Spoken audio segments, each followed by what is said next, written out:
Assalamualaikum warahmatullahi wabarakatuh. Kami daripada Kumpulan 7 akan membentangkan hasil tugasan kami untuk subjek kemahiran interpersonal dan kemahiran berfikir.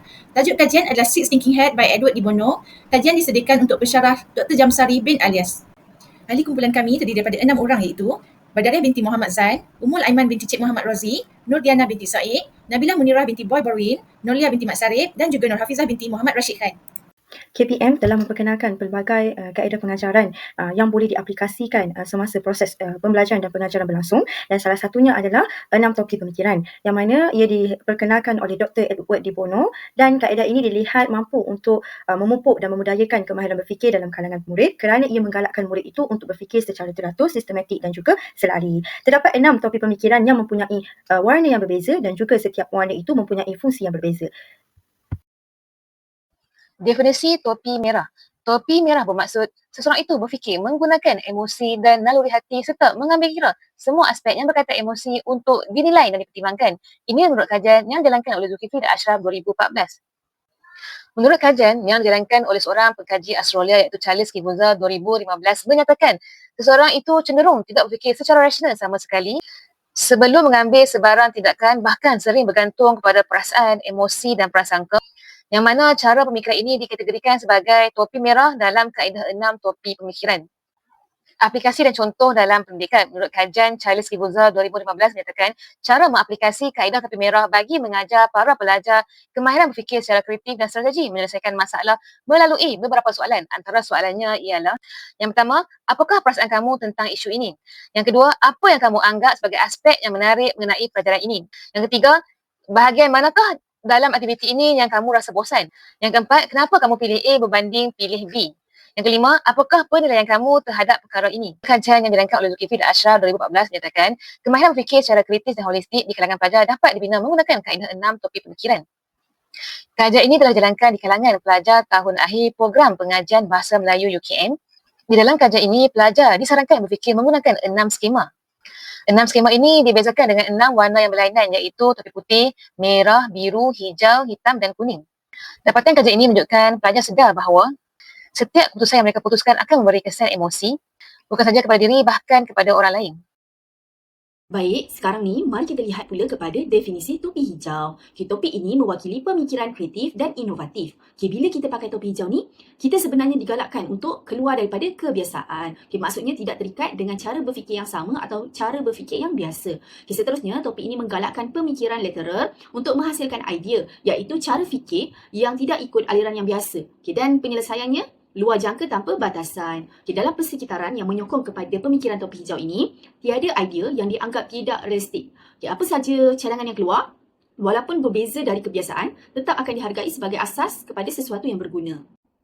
Seterusnya, mari kita lihat pula kepada kajian literatur. Menurut Chun Mili dan rakan-rakannya pada tahun 2024, penggunaan topi hijau terbukti membantu pelajar berfikir secara kreatif dan kritis dalam menyelesaikan masalah. Seterusnya, Setia Nintias Daradia pada tahun 2019 pula mendapati topi hijau memang berkesan merangsang kreativiti. Tetapi, pelajar masih perlukan bimbingan secara berterusan dan pendedahan kepada idea serta sumber yang lebih segar. Menurut kajian oleh Muhammad Khairil dan Zamri Mahmud, pada tahun 2018, menunjukkan guru bahasa Melayu yang menggunakan kaedah ini berjaya membantu pelajar menghasilkan idea baru dalam karangan dan perbincangan. Tetapi pelaksanaannya masih boleh dipertingkatkan.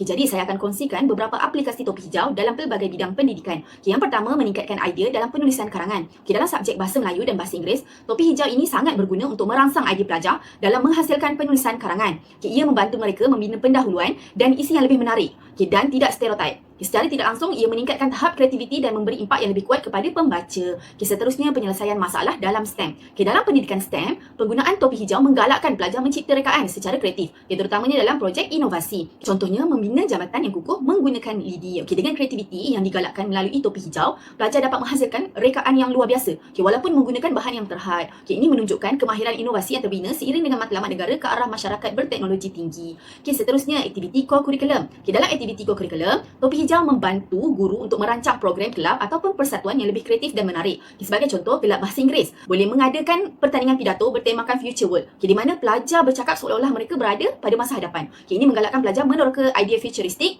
dan melatih daya imajinasi mereka.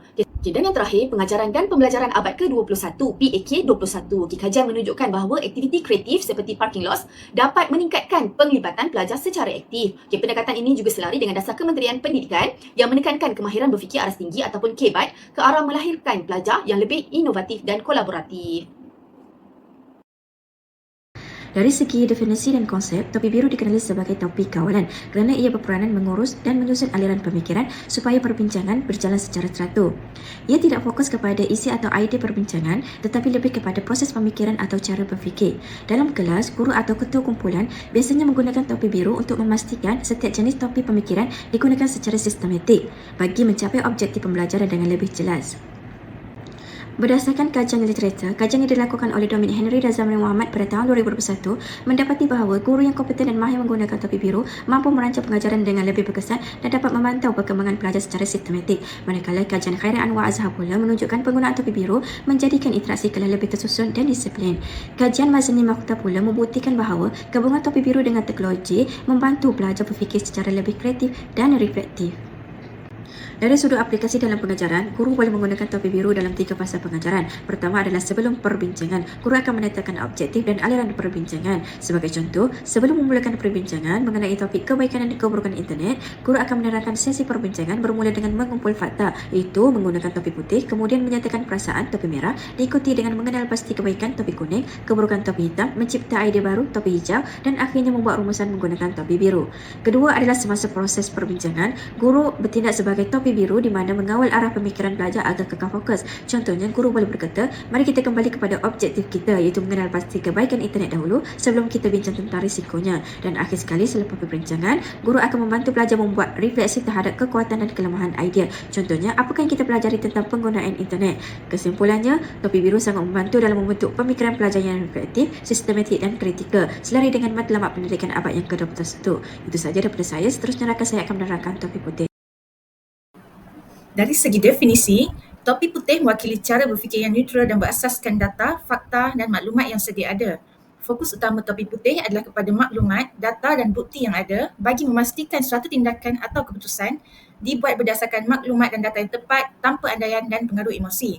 Dalam konteks pendidikan, topi putih membantu pelajar dan guru melihat dan memahami sesuatu isu dan masalah berdasarkan fakta yang jelas tanpa pengaruh emosi.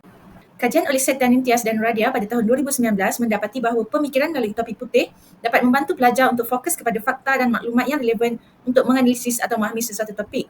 Manakala kajian oleh El Sayed dan Abbas pada tahun 2021 mendapati bahawa topi putih memainkan peranan penting dalam proses mengumpul dan menganalisis maklumat yang diperlukan untuk menyelesaikan masalah matematik secara rasional. Sekarang mari kita lihat aplikasi dan contoh penggunaan topi putih dalam bidang pendidikan.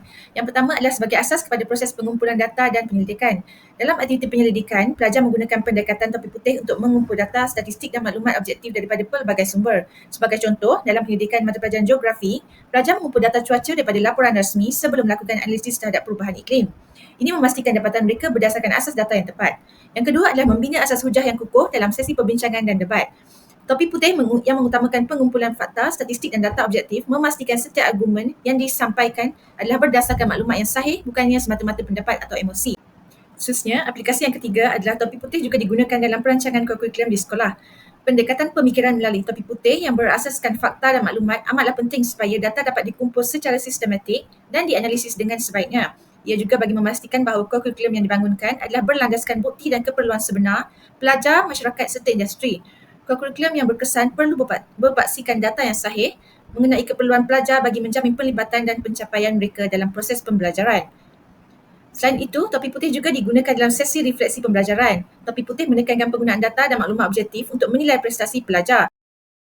Topi hitam didefinisikan sebagai pemikiran yang kritis dan juga berhati-hati, iaitu yang memfokuskan kepada perkara negatif ataupun buruk. Kebiasaannya, sebelum pemikir melaksanakan sesuatu tindakan ataupun membuat keputusan, topi hitam ini digunakan. Antara contoh yang boleh kita lihat daripada topi hitam ini adalah seperti pemikir akan berfikir, adakah hal ini benar, adakah hal ini bersesuaian, adakah hal ini akan berjaya dilakukan, ataupun apakah risiko dan masalah terhadap sesuatu tindakan. Seterusnya kita pergi kepada kajian literatur. Menurut Ratna Rizky Wulandari, topi hitam ini juga digunakan bagi menilai kekurangan, risiko dan kemungkinan kegagalan yang akan berlaku dalam sesuatu idea. Oleh itu, topi hitam ini dapat membantu pemikir untuk berfikir secara logik sebelum membuat keputusan. Yang kedua, menurut Zulkifli Hamid dan Muhammad Ashraf Zulkifli pula, kaedah pemikiran topi hitam ini membahaskan aspek-aspek negatif bagi sesuatu perkara sebelum tindakan diambil.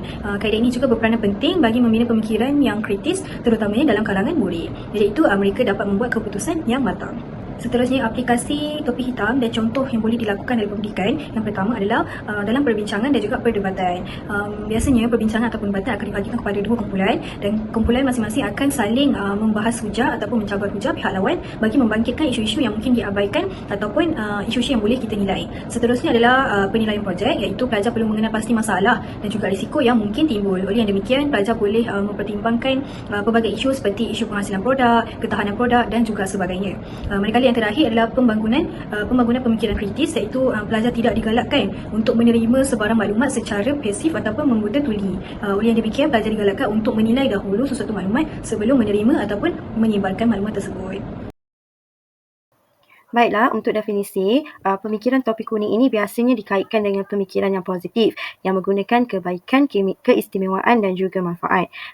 Menurut Edward de Bono, beliau mengaitkan pendekatan penyelesaian masalah yang optimistik ini dengan warna kuning, kerana bagi beliau kuning membawa makna cahaya matahari, optimis dan berkaitan dengan sikap positif terhadap sesuatu perkara.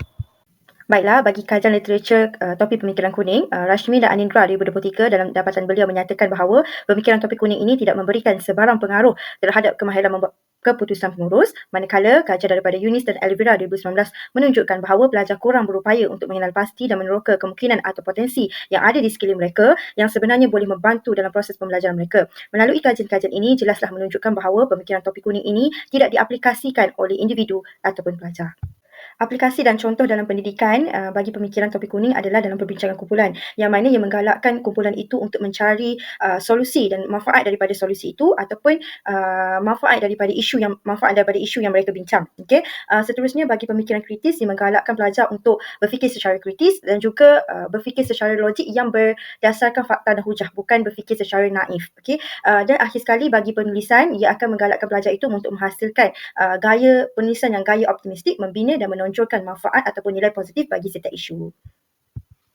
Kesimpulan, setiap pelajar mempunyai kemampuan untuk membangunkan minda menjadi lebih cemerlang dengan merangsang pemikiran ke arah pemikiran kebat. Kementerian Pendidikan Malaysia telah memperkenalkan kaedah 6 topi pemikiran melalui kemahiran berfikir aras tinggi. Oleh itu, peranan para guru dalam melaksanakan kaedah ini sangat dititikberatkan. Disarankan dan digalakkan kepada para guru menggunakan kaedah 6 topi pemikiran ketika sesi pengajaran dan pembelajaran di dalam maupun di luar bilik darjah bagi merangsang kemahiran berfikir di kalangan para pelajar.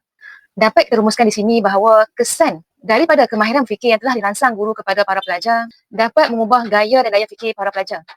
Kaedah 6 topi pemikiran ini dapat membantu pelajar menilai sesuatu perkara secara holistik, kritis, kreatif dan mendalam.